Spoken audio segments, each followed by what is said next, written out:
Hi guys, my name is Megan and today I've got another PopSugar reading challenge check-in for you.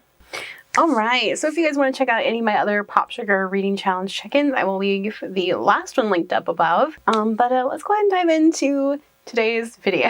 Alright, so as many of you may know, I have been participating in the PopSugar reading challenge this year. I feel like I've got a pretty decent amount of books read for the last 2 months. Some of them haven't really counted towards any of the prompts that I've been trying to work on, but you know, I feel like I'm doing pretty well. I've got almost everything done. I don't remember the order that I read any of these in, so we're just going to go with the one that's in this first column. So the prompt is an Afrofuturist book. So I did read Shuri Comics 1 through 10 in September, so I'm counting those as my Afrofuturist book. I loved them. Annette Okorafor's writing is really great, and I can't wait to dive into some of her other sci-fi books. So I'm not sure if this one will count. It's a book with a gem, a mineral, a rock in the title, and I went with Circle of the Moon, but I DNF'd the book, so I'm not sure if that counts. I kind of want it to count anyway because I did read more than half of it and I will pick it back up eventually. I'm gonna go ahead and count it, I think. If you guys have any other opinions, let me know down below.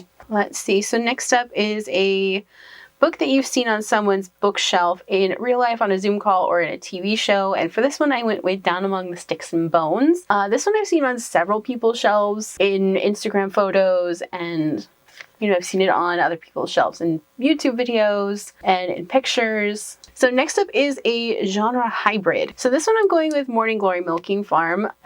It's an urban fantasy romance mashup. And it's not a paranormal romance. Paranormal romances I feel like are completely different from what this was.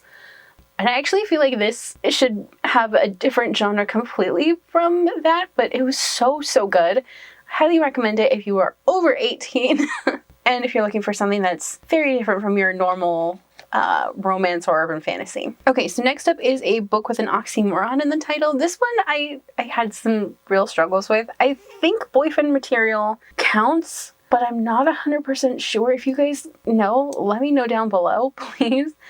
For now, I'm counting it. If you guys have other opinions or thoughts, let me know down below. Next up is a magical realism book, and this one I'm going with The House in the Cerulean Sea, because I feel like this fits like a magical realism really well. Again, if you guys have other thoughts, let me know down below. Okay, so next one is a book set somewhere you'd like to visit in 2021. This one I had the mismatch down because it's set in London, but again, I DNF'd that book, so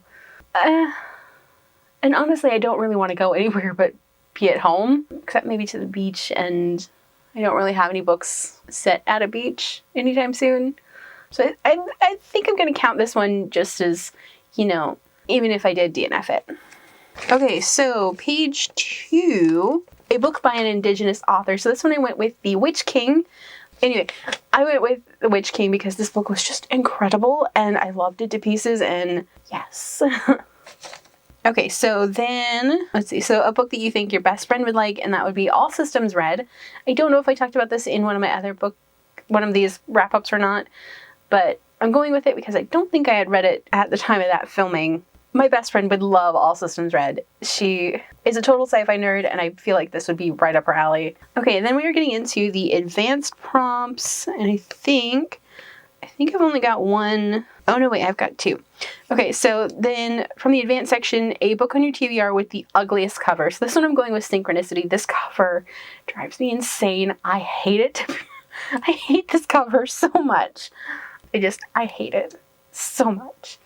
And then this one is for another book that I DNF'd. A book that's been on your TBR for the longest amount of time. And for this one I went with Halfway to the Grave. I did DNF this book already. I just was not feeling it.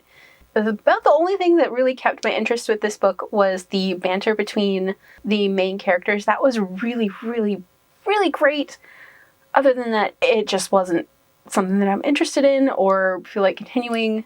Also, this book has been on my TBR since I joined Goodreads in 2012, I want to say. Woo! Guys, that's almost 10 years that I've been on there. But yeah, so that is it for this round of my PopSugar Reading Challenge check-in. There's only one more check-in to go before this thing is done. If you guys want a paper copy, or if you guys want a link to the prompt list, I will leave that linked down below. how are you guys doing with your reading? Have you guys been doing any reading challenges? Let me know down below. If you guys like this video, don't forget to hit the like button. If you haven't already but would like to, go ahead and hit the subscribe button. And if you'd like to follow me on social media for more bookish stuff, check out the links down below. Alrighty, bye guys!